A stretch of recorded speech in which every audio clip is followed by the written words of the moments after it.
Welcome back to Grit Gym. Welcome back to Grit Gym. I have my face right up in the camera, didn't I? If you are coming on the show right now, please put your comments in the comment section below. Ask questions. We really want to open this up and make it more of a conversation. The topic today is that Rich and I are going to be discussing is just self-awareness and how much of a big deal it's been for us in our lives and in our relationship and in our relationships outside of here, like in our business relationships, in our with our customers, with our friendships, with our families, because we're all in a relationship. Like one of the things that I think is interesting is that most people don't think, there's somebody in Taiwan right now, I'm not in a relationship with them. Well, yes, you are. You have a really long distance relationship with them. You still have a relationship with them of some kind. The closer someone is to you, the more of a relationship you have. And the closer that you get to that person, the more communication comes into play, the more self-awareness comes into play, the more being interested comes into play. Do you want to be understood? These are some of the topics that we're going to go around and we're going to discuss on, and we're going to offshoot into other things that are really hot topics right now that we both have to get be a little careful around. So if you hear anything that is emotionally charged, please write down below. Yeah, it's just a discussion. It's a discussion. It's not really a debate. Like someone's I mean, we can debate, but well, in any of this stuff, like I think it's important to realize that I don't know if I believe in a right and a wrong anymore. Like that there's just like somebody's right and somebody's wrong all the time. But black and white. I thought you were black and white. Right and wrong is not a black and white thing. Okay. Right and wrong is up for the perception of the person. So, is it wrong to jaywalk?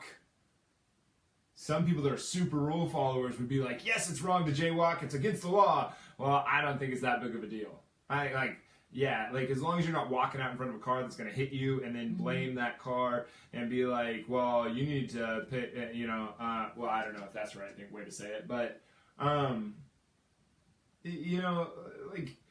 is it wrong to jaywalk? I don't know if it's wrong to jaywalk. I think it's up to the person to decide.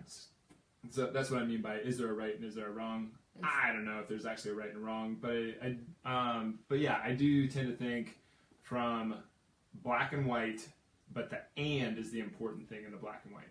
I look from the very, very ends of both spectrums, and then I come back to the middle. You want to try to do that, yes. Yeah, I don't do the whole, well, I'm only on the white side, or I'm only on the black side, or I'm only in the gray. The gray's for fucking pansies. Almost caught myself there in a bad word, didn't I? Well, you can. I usually don't use that word very often, but I've been using it as a joke with some people lately. Some guys lately that as a 100% sarcastic word, but maybe that's part of it. I don't know. Like who you're, context of the situation. You want to be self-aware of the audience as well. Because you want to be understood, right? So, if you're listening to a comedian versus a politician versus your grandma, and they were to say a bad word, like your grandma, you'd probably be like, whoa, what? Grandma said a bad word? And then with a politician, you'd be like, what an idiot. And with a comedian, you'd probably laugh. Yeah, it's your audience. It really makes a difference. Totally. Their black and white is completely different than each other. Yeah. In that situation, at least. Totally is. All right, so why did you want to talk about self-awareness today? I just think that, so how I originally thought of it, I was listening to this thing about how that sounds disgusting. A large amount of the people who have been accused of the sexual assault thing lately, it's come back that a lot of them were not aware that they were even being inappropriate. So that's a huge deal. If you're not, I'm sure some of them obviously knew, but to the variation and to the degree, I don't think that they thought that it was a big deal. So I thought that that is kind of an area that should be kind of more explored for anybody. Anybody can benefit from being more self-aware. Yeah, being self-aware sounds so one-sided, right? But at the same time, what we're talking about is being self-aware so that you can understand the situation better, so that you can have mutual it's a mutual agreement, benefit. right? Or so that you can have mutual understanding. It's only to expand on the relationship you have with everybody you come across in your day-to-day or your personal life. So if you're not self-aware, and so these guys, I'm already violating my own thing that I wanted to say about this, because I wanted to make it with the whole these people. I'm like the idea that sexual assault can only be a male versus female thing is absurd. Like women can sexually assault men can sexually assault females. I'm gonna take a wild, crazy guess that it probably happens more on one side than the other, but I think that I know that it can happen for both sides. That's the reality of the situation. We know that there are creepy women. We know that there are creepy dudes. And I think it's hard for people who aren't the creeps to be like, why would a dude ever do that? Why would a girl ever do that? Why would this ever happen? Why would somebody ever do that thing? But you don't necessarily have to put yourself into someone else's shoes and you can try to understand them, but at the same time, like, who knows? That's their story. I forget where I was going with what I was going to say. Well, you were going into can't be just men and women, or it can't be just men who are the ones that are the creeps. It's also the women. Well, yeah, I said that as a prequel to what I was about to say. Peg them as sorry. Yeah, I don't think it should be like the sexual assault thing should not be an anti-male thing. It needs to be a self-understanding thing. Like the guys that are and the girls who are doing this sexual assaulting need they're the ones that don't realize that they were sexually assaulting somebody. They did not have the awareness and the understanding of themselves to realize that this was happening. So that goes back to taking the feedback from the people who you are displaying behavior to, your behavior. And that's an interesting thing, because that's hard. Like, let's get all away from the sexual assaulting for a second, because it's hard. That's just a hard thing to do in general. I mean, how many friends do you have that you've seen a booger hanging from their nose and you didn't want to say, hey, there's a booger hanging from your nose? You know? And that's something that you should say. Like, if I had a bat in the cave, you better tell me. I'm gonna be so upset if you didn't tell me that I had something hanging out there. But like, it's hard to give that constructive criticism. It's hard to make that confrontation. But the confrontation is the gift, right? So if you don't have how do we get to the point where there's enough safety that you can say whatever to me? You gotta trust that person. You want the feedback, because. But But at any point in time, do you have the power to say anything to anybody? Yeah. So what? Can that just be the end of it then? Because I think that can be the end of it. The person, for instance, everything that comes out of my mouth is my responsibility. So if I say, I love your jacket today, it's quite wonderful, Gretchen jacket. I love your jacket, by the way. Or I say, oh, you're wearing a different jacket. Or I say, oh, you look super hot in that jacket. Well, I want to be even if she does to feedback, whether it's good or bad. Right. I think there's truth to everybody's opinion. Yeah, but what I say, I am responsible for. How you take it, you are responsible for, right? True. What I do with it is my responsibility. And there's power in that. So if people think that you're rude because you're super, super clear, are you rude, or did they take it? They took it. The way that they... Well, you shouldn't get mad at someone for pointing out that you have a booger in your nose. I would be very happy that if I had a booger hanging from my nose and somebody told me, I don't know, why is the booger thing? I don't know. I brought it up. It's my fault. It's an odd thing. It happens to everyone. I wanted to go... in that situation on both sides, and it's just like awkward. I wanted to get away from the sexual assault thing for 10 seconds. Yeah. Because that's a very loaded topic for me to talk on, because I'm white, male, 6'4", dark hair, straight. Yeah. And that's fine. And that's fine too. So, so that I can get myself in hot water. And from the sexual assault thing, like... I thought we were going away from that. I know, but I am for, women have mountains and mountains and mountains of power that I don't think that they use and don't realize that they have. And I am for support of of hoping that that they use that power and that they guard that power and that they realize that that's in them.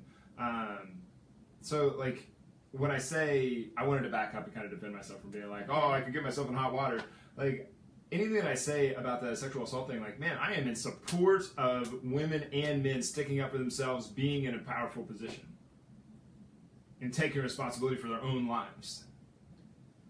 That's good. Okay, now we can move on. Okay. So, what's the downside of not being self-aware? Downside of self-aware? Not being. For me in my life before I was like super self-aware, or for anybody.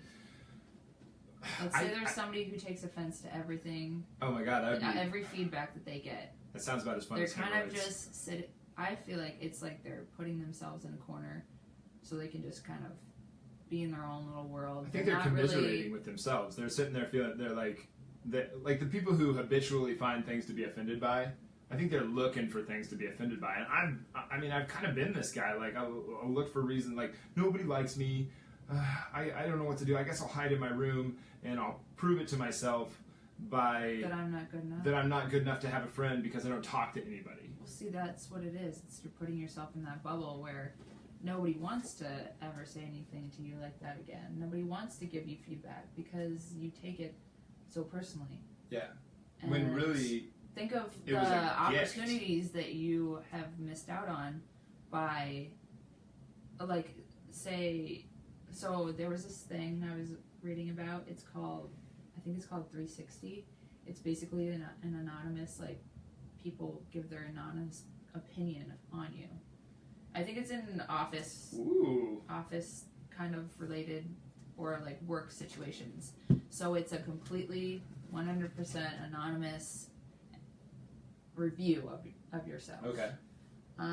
So people are able to give you their feedback, and the people who were your unhinged feedback, yeah, exactly, positive, whatever, negative, like on different topics, like I don't know, listening skills or ability to work with others. So when you look at that and you see that you get a really bad review on all these things that you thought you were very good at, it forces you to want to seek and do better and figure out how you can relate more to people and listen better and work in groups, teams, work better with clients and be a better friend, be a better spouse, be a better family member.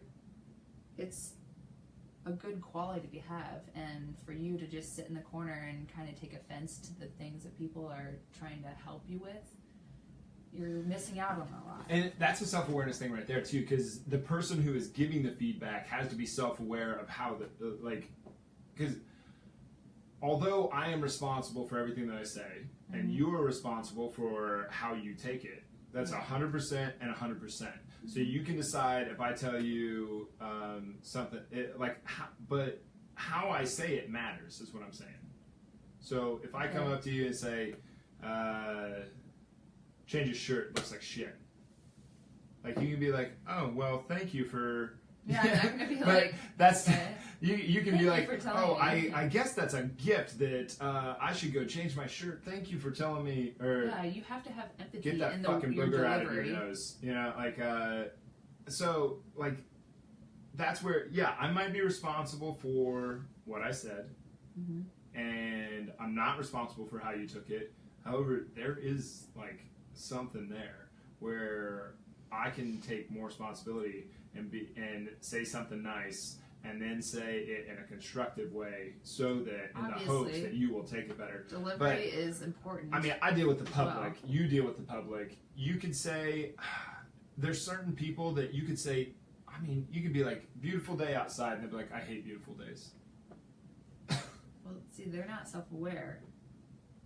Honestly, like, if they wanted to do better and have better relationships and whatever, they would be a more positive influence in that situation. Like, someone's trying to, like, start a conversation with you, and you just shut them out. I know that I'm cutting you off here and going back to what you said. Like, do you think they're not aware of the possibility? I I think they're or they're not aware that they have a negative attitude, or they're not aware that some people aren't aware, but some people will have a negative attitude so that they get sympathy and like commiseration. attention. Yeah, they're trying to pull you into that. I mean, but why? Is that what you're good at? Is that what you're good at creating? Like the mood that well, you get off? better at whatever you practice at. Humans Exactly. are like, just like we were talking about with Dean Somerset the other day. If you sit all day long, you're going to become better. Your body is going to adapt to be sitting. If you want to sit and focus on all the nasty shit that's happening in your life, that's what you're going to get more of, because you're asking for more of it, because you're focusing on more of it. Not law of attraction stuff like you're going out and you're creating more opportunities for those. If you focus on what's really good, you focus on what you're grateful for, you focus on what's the positives in your life, you're bound to get more positives. If you sit around and think, I'm a terrible person, I'm a terrible person, I'm a terrible person, do you think that you're more likely to think that you're a good person? Or that you're going to rise above and become this awesome person when you're just like constantly telling yourself you're not good enough and putting yourself in like depressing situations where you're just like sitting on a couch crying to yourself. I think so. I mean, very opposite ends of the spectrum will give you different outcomes. Like if the very negative and the very positive, you got to find a balance between that and kind of decide where you want your life to end up. And where does clarity come in here? So yeah, that is wonderful. Where does, okay, we're self-aware in our relationships so that we have this mutual understanding, right? Mm-hmm. You have to be self-aware to do that. You have to be self-aware when you're by yourself. Okay. There's usually three. I usually try to find three perspectives on any scenario here. So you got self-aware in a relationship, you got self-aware by yourself, and what, you have self-aware of your surroundings, you have self-aware of your other people, so you got an internal focus, right? Yeah. Your internal focus is kind of like your mindset. I'm going to nurture myself.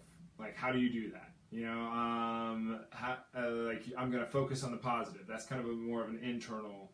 And then you have your external focus too. And there's a constant dance between this external, internal, external, internal. So when I go into meditation and I sit there, I'm going internal focus so that I can start to nurture myself, so that I can wrap my head around new ideas, so I can analyze things, so that I can grow and progress myself to a new level. When I externally focus, I'm focused on you, I'm focused on the world, I'm focused on what's going on here, I'm focused like on my performance in a way. Like how people perceive you? Yeah, and then I have to go to that level, like my external focus, how do people perceive me, how can I improve that scenario? Because, like, me personally, I take I'm taking as much responsibility as I possibly can, but there's a line there. Am I responsible for somebody else getting angry for something that I said? I don't know. I guess not. I think I'm responsible for what I said. I don't think I'm responsible for what they decided to do with it. Okay. I can let you borrow my car. I'm responsible for my car, but you're driving it. So I'm responsible if I wreck it. Yeah. Okay. I don't know if that was a good example or not. But what about so I don't want to jump to that yet. What? The confrontation is a gift. Constructive criticism. We kind of already talked about it. A little bit. How do you go into constructive criticism? So you want to have, you want to have completely honest feedback. So if you want a genuine answer. See this? I cut you off. Go ahead and finish. We're going to talk about the truth thing, honestly. No, it's fine. Well, you have to have a desire to, if you're trying to actually change and do better, you kind of have a desire to get that awful feedback. You want them to give you all the dirt and whatever that is usually held back. Well, let's do what we were doing this morning. So you were like towards the end there, you're like, oh my God, I hate you. So if we're in a scenario, I'm being critical of you, and you and let's say I laid it all out. Like I complimented, I said it in a constructive way, and Like you had a perfect debate, and I had a perfect delivery, and everything went well, and you took it personally, and you called me an asshole, and you said, "I'm just being honest. You're being an asshole." Okay, so the honest word is the one that I jump on. Is like, what do you mean? Like, not in a scenario. This is me coming back out of and making this objective. So, am I being an asshole, or is it your truth that you're not good enough in the scenario? I told you. I'm afraid I'm not enough, so I'm going to get angry. I told you. You didn't get angry this morning. I didn't say that you were wrong. So it wasn't about you being wrong. It was about me just. That's why at the end I said you're an asshole. No, you didn't was call me a an joke. asshole. It was a joke. You said I hate you. you. Like, oh my god, I hate you, and with a smile on your face. Like, I shouldn't have said this morning because it really wasn't it was a disagreement, but it wasn't an argument. You're pointing out something Neither silly of us that got I was it. doing, so you came about it. I was like, hey, pretty constructively. Yeah, I said, hey, can we agree to do it this way? I hate when you say that. Is it not a good way to say it though? No. Hey, it's a good way. can we agree to do it this way, or is there a better way that we can do this? Like, and that's me being self-aware. In that instance, I'm aware that I'm being silly, and I need to open my mind up to other options. There's not just one particular person in this situation. It's both of us living in the house, so both of us have to. And this is an interesting thing because this happens all the time. She'll say the same thing to me. I stole that line from her. I didn't come up with that. Hey, can we agree to do this? She said that to me. Like, that's her. That's your line. You're like, hey, can we? You said. I just say it like that. Hey, can we agree to this? And you're like, yeah. So can we agree? Like, you say it like all coy and nice and quiet and like you're a little bit nervous, and I'm just like. So yeah, context and inflection might be different, but no. What I'm saying there is not necessarily the situation this morning. I'm talking about like just in general. If I perfect pitch, ask, request, everything went well, and you still think I'm being a jerk because of that, is that your truth, or is that the reality, the accurate reality? The truth, like you're being a jerk, is. If I was serious when I said that, then it would be me. But I was making a joke. I know. Okay. I'm not this morning, just in general. Okay, so person A and person B. Person B says something constructive, some kind of constructive criticism to person A. Yes. And person A takes it offensively and says person B is a jerk. Okay? Is it the person A's truth that they are afraid that they're not enough in that moment, yes. And so they're lashing back at? So is the and the other person's truth is that they were giving the person constructive criticism. So this person thought they were doing something good. This person now thinks that they're like I don't know what they're thinking. They think this person's a jerk for saying it. But now this person goes to what? Like, my feedback isn't good enough for you, and it starts this whole so this person person A gave person B an invitation to go to commiserate with that fear of not being enough, right? So they both had the truth of not being enough, but the reality was this person said something constructive. Yeah, so you gotta be first of all, you gotta be open-minded when like they're coming at you like, hey, I have something to tell you. Be open-minded and be comfortable with being uncomfortable in that situation. Because if you go to like the feeling of feeling threatened, you're not really like listening to what they're about to say. Right. You're on the defensive. What was the line you used before? What one? Before we started the talk. It was really good. What was it about? That right there. I think that you shut yourself off. Like once you get all emotionally charged, you shut yourself off from ever even being able to hear the constructive criticism. And it might have been your really great thing that you really needed to hear. If you let yourself feel threatened by honest feedback, you block out the lesson's potential. Can you say that a little bit louder and super clear so that they can hear it? It's kind of a weird way to say the sentence, but I was thinking like if you let yourself feel threatened by honest feedback, then you're blocking out the lesson's potential. So when someone, it's not necessarily like you're trying to give me a lesson and preach to me, but he's trying to voice an opinion, and I'm trying to voice something. We live in a house it is. together, so his opinion matters. His opinion, I want to take that in and kind of play around with it in my head. If I don't agree with it, I cannot agree with it. If I do, then like I can bring a new perspective on the situation by hearing what he has to say. And this is kind of turned into like her scenario versus the awareness of mine. So like we have two opposite ends going here. Like me, I'm very assertive, just naturally just very assertive. Rachel is naturally very passive, very nice. Rachel's gonna give you a hug. I'm gonna be like, let's wrestle around, have some fun, you know. Rachel's gonna be like, let's have a cup of coffee and talk. I'll just sit here and listen, and it'll be wonderful. And it's just two different things. So like to me, I'm really assertive with stuff. So for her, for me, I have to be really self-aware of how much I'm pushing and how much I'm taking in, because she will just sit there and listen and listen and listen, and then I won't realize that I've been pushing a little bit too hard. So I've got to realize that I've got to make this really safe place, because I want to hear what she has to say. I want to hear her opinion. I want to hear what's on her mind, but I can't get it out. And right now I'm stopping her from doing it. Please unload. I have to be aware of not taking things personal, because that's where I tend to go. Yeah.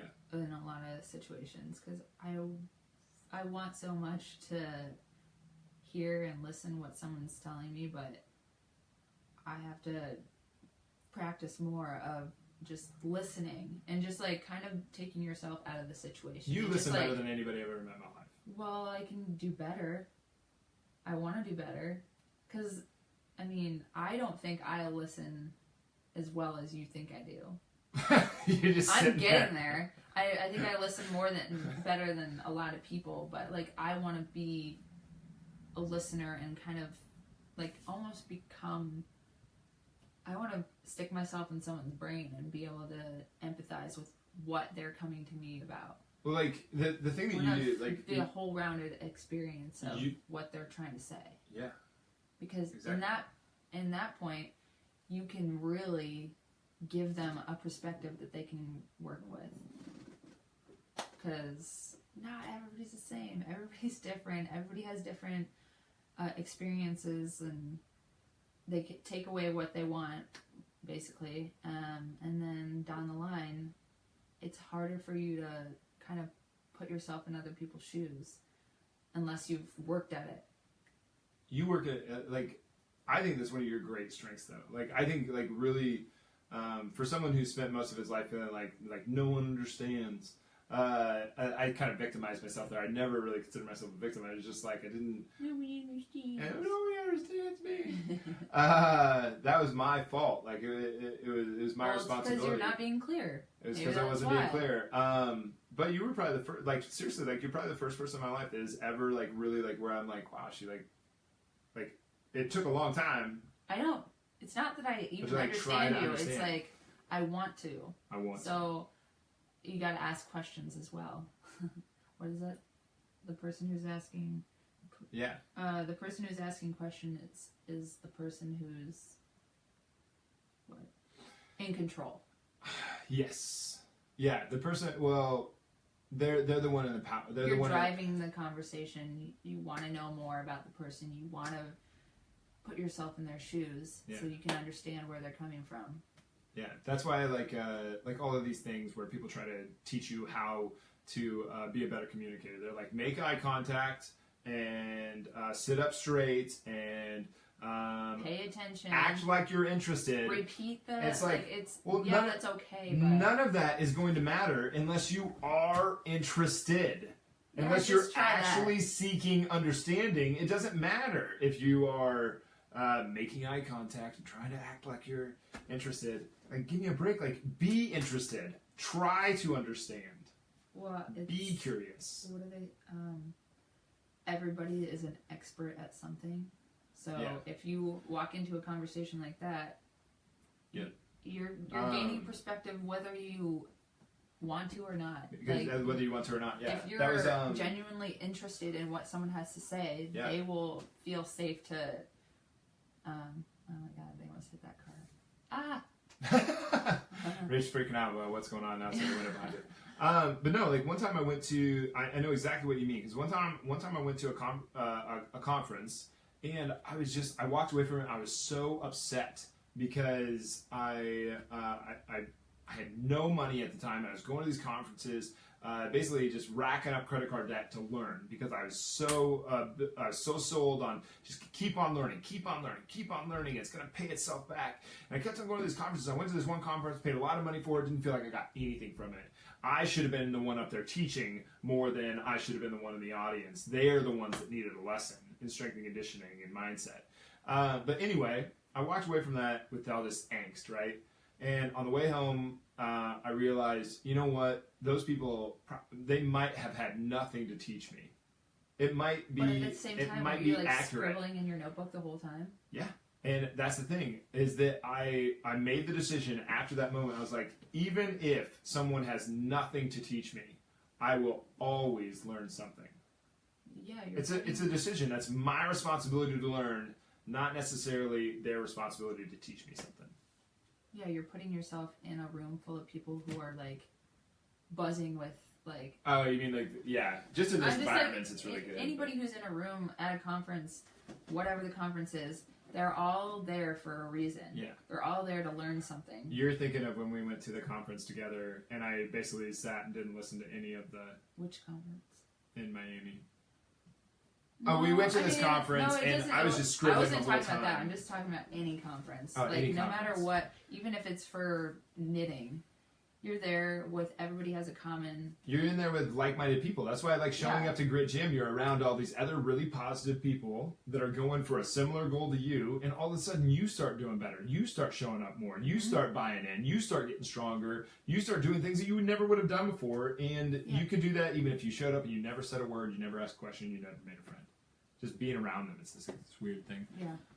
But yeah, I agree. But kind if of- you don't have the awareness that, like, if I didn't have that awareness at that time, I would have never had that realization that I'll always learn something. No matter what, I'm always going to learn something. Yeah. Be humble and realize that everybody has something to bring to the conversation. Joanne, we can do a little Q&A here. Joanne says I don't think she's asking a question. Maybe she is. Who knows? Let's find out. Joanne says, my high school speech coach taught us to give one positive comment along with one constructive criticism. The effect is twofold. I think it keeps the criticism constructive instead of becoming an attack, and Like I a think sandwich. it makes the receiver more receptive of the criticism. Her example, even if you can only tell them they're nylon. Not wrong. I don't know.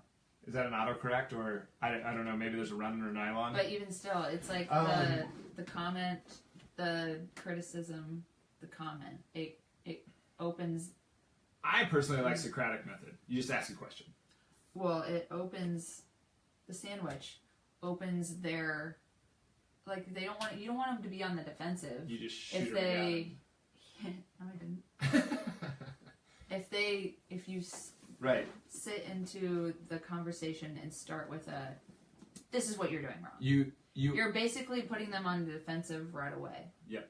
And then that's not what you want, because you want Yeah. them first to improve on the behavior, and you want to come across as, I want you to do better. I want this to work. Like, Yeah. it's a mutual benefit when the communication is there. And Yeah. What do we do after the show? After every Tuesday, what do we do? he makes me sit here and no, I'm just kidding. No, I kind of do. No, That first time you were like, oh, why do we have to do this? I was like, too bad we're doing it. I still think that, I don't care. but I'm fine. You know that it's good. I know. It's like, that's the whole working at it thing. It's not necessarily something you want to do every day. Chan says, yep, pantyhose. You got running them pantyhose. You better run home. Change those things. That's not what she means. But for real, what do we do after the show? We sit here and we kind of go over what did we do well, what did we do bad, or what could we do better next time. That's the question. My first question to her is always, what did you think you did well? Mm-hmm. And I always ask that question first because it's harder. It's harder for her to say what she did well than what she did poorly.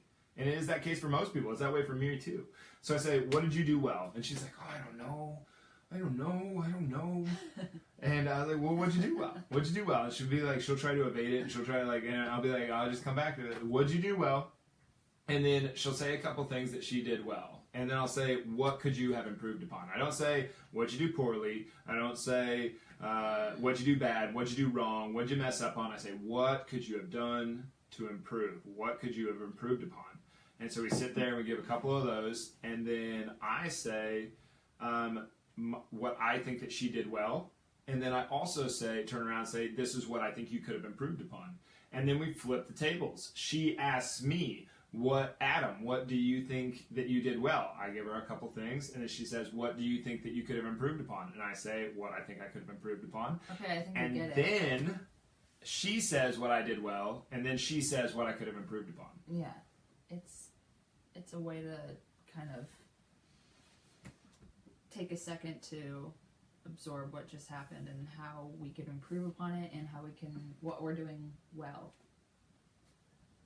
Yeah. So. Oh, man. That's just one way that, I mean, he's going to say some things, maybe something that I don't necessarily agree with, but that's his opinion.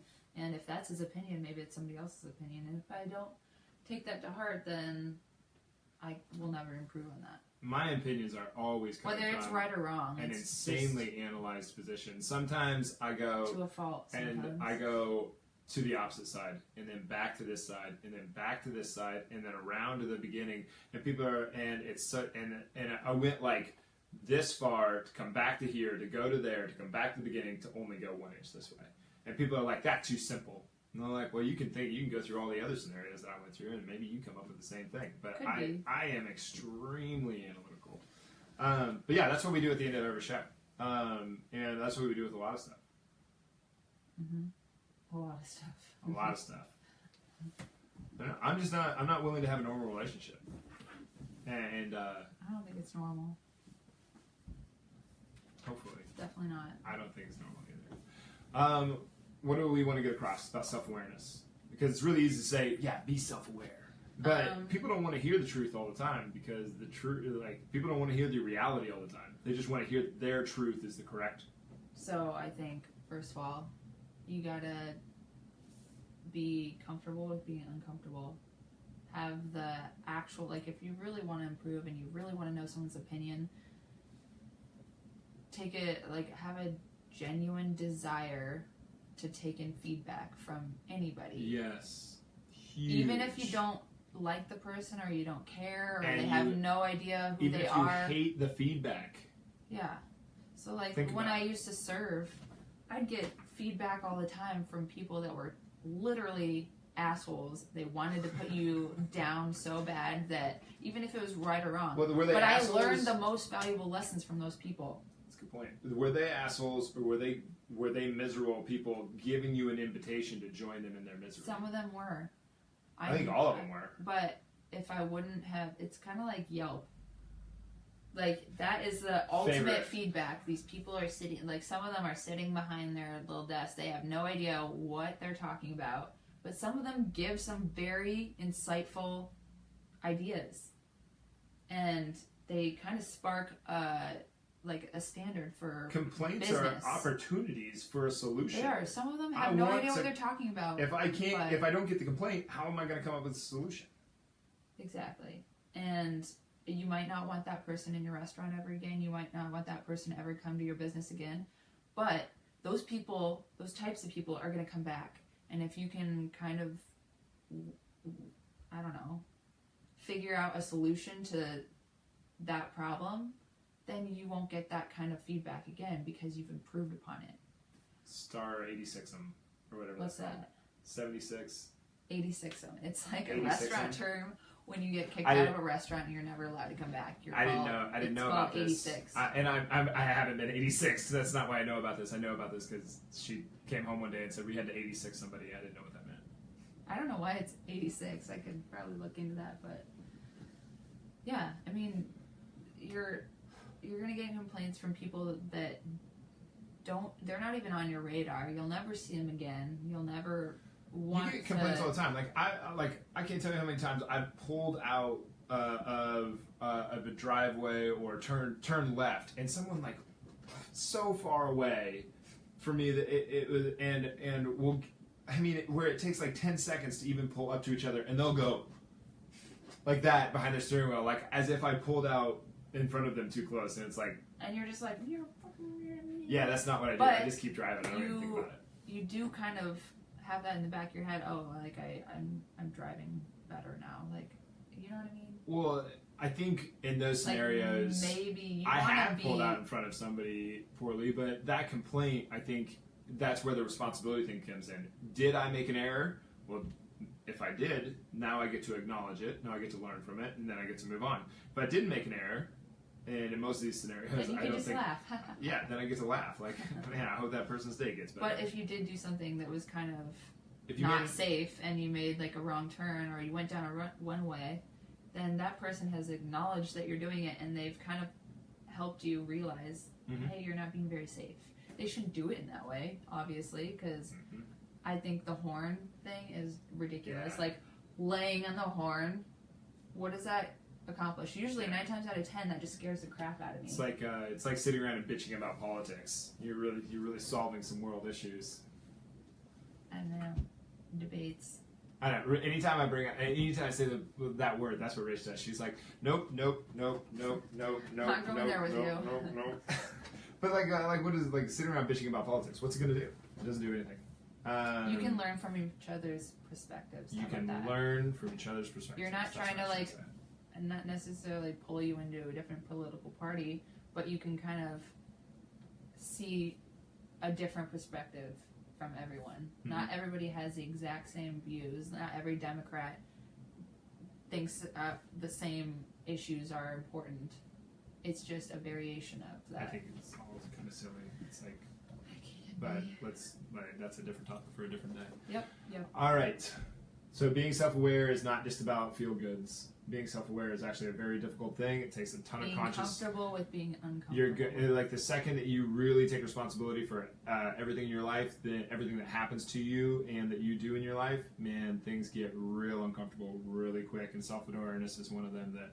But afterwards, you can get really comfortable. If you do what's uncomfortable, you get the life you want, right? It's just basically, don't be afraid to take the feedback. Yeah. Because you could be missing out on. I think the biggest ones that you said, seek genuine understanding, like genuinely be interested, genuinely seek understanding, genuinely so if you be curious. Like if you ask 5 people what they think about you, random honest opinions, if there's like a common thread between all those people, that's something that you could maybe even if you're in denial, that's something that you would want to. Wouldn't you want to change that? If everybody says bad listener, bad listener, bad listener, bad listener, bad listener, wouldn't you want to become and try to be a better listener? Strive to be a better listener. That's a pretty important skill. That was the thing that with getting everybody should have. I had a relationship coach way before you, and that was the reason, because I had all these relationships, and they all turned out the exact same way, and they all went awful, and I was constantly being like, these crazy bitches, I don't know how I get them, you know? And that was the story I would tell, and I'm joking when I say crazy bitches. But I was like, saying they were crazy. But I would always end the stories with, but I'm the common denominator between all of them, but I'm the common denominator between all of them. So what was it? It was me. It was something that I was doing to attract this certain type. Because they were all the same. They were like amoebas. And then I was like, all right, I'm going to get a relationship coach. I'm going to figure out why this is going on. What is making me repeat this scenario? And same relationship coach that we went to from the beginning. And that was the reason. It was like, what am I doing in a relationship? What am I doing before the relationship? Like, I'm the combinator. I had to take full responsibility for that. I think it sounds a little funky. It's pretty weird, but I think it was powerful. Yeah, that's one of the things. Feedback from mentors as well. Because people in your everyday life don't necessarily know how to explain certain behaviors, but a mentor or a therapist or whatever, they deal with this kind of thing all the time. They are an outside perspective, and they can kind of help you build on creating better skills for listening, or just give you another perspective. Yeah, challenge up here. Unbiased. They'll tell you when you're being an asshole. They'll tell you when you're being unreasonable.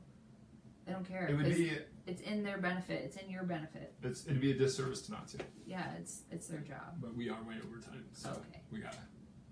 Wookie pantyhose. Do they still call them pantyhose? Yeah. Yeah? Yeah. The word panty just sounds kind of like dirty, like ooh. It's okay. I don't know what else you'd call them. I don't know either. I didn't know people still wore pantyhose. They used to be tights, but now there's like, tights are kind of a different name for pants. Way out of my wheelhouse. Alright, well. You ready to shut this thing down? You want to do it? Bye. Please slap the like button. Slack. I don't know what. Slap. Anyway, slap the like button, send us and then hit share and send it out to everybody that you know. If you liked it, you can. We are up for your constructive criticism. I once asked a person. I felt like I even said this. I was like, they wouldn't tell me. What was it? Anyway, I started a story and I can't finish it. But I kept on wanting the feedback. I was like, please, I want the feedback. They're like, I'm not going to tell you. Just leave me alone. I was like, is it this? Is it this? Is it this? Is it this? And I kind of had my speculations. But I really wanted to know the feedback, and they wouldn't tell me. And and I was like, it's robbing me of my ability to get better. And obviously, it's not robbing me of my ability to get better. Just move on at that point. That person's not willing to do it, so they're not going to be honest with you. Of course, but I was so curious. I couldn't stand it. Like I don't think people realize the level of curious that I am. Like, it drives me insane. Like, I want to know everything, and I want to analyze it, and I want to look at it from different perspectives. I want to know everything. So. But that was my weird way of asking. Please put it in the comment section. Tell us what you think. Tell us in the direct message. If you click message, I respond to every single message, every single comment. And you can tell Rach what you think she did well, what you think she could improve upon. You can ask her what she did well, and what she thinks she could improve upon, and you can ask me what I think I can improve upon, what I think I did well, and you can tell me what you think I did well, and you can tell me what you think I should improve upon as well. It's a great service that you guys can help us out with. Yep. We're up for it. Whoa, a low 5 this time. Yeah. All right, thanks guys for being here. Really appreciate it. We'll be back tomorrow. I think we have an interview tomorrow. I'm not totally sure about that, but really appreciate it. Hope you have a great day. And anything else? No, that's good. All right. See you tomorrow.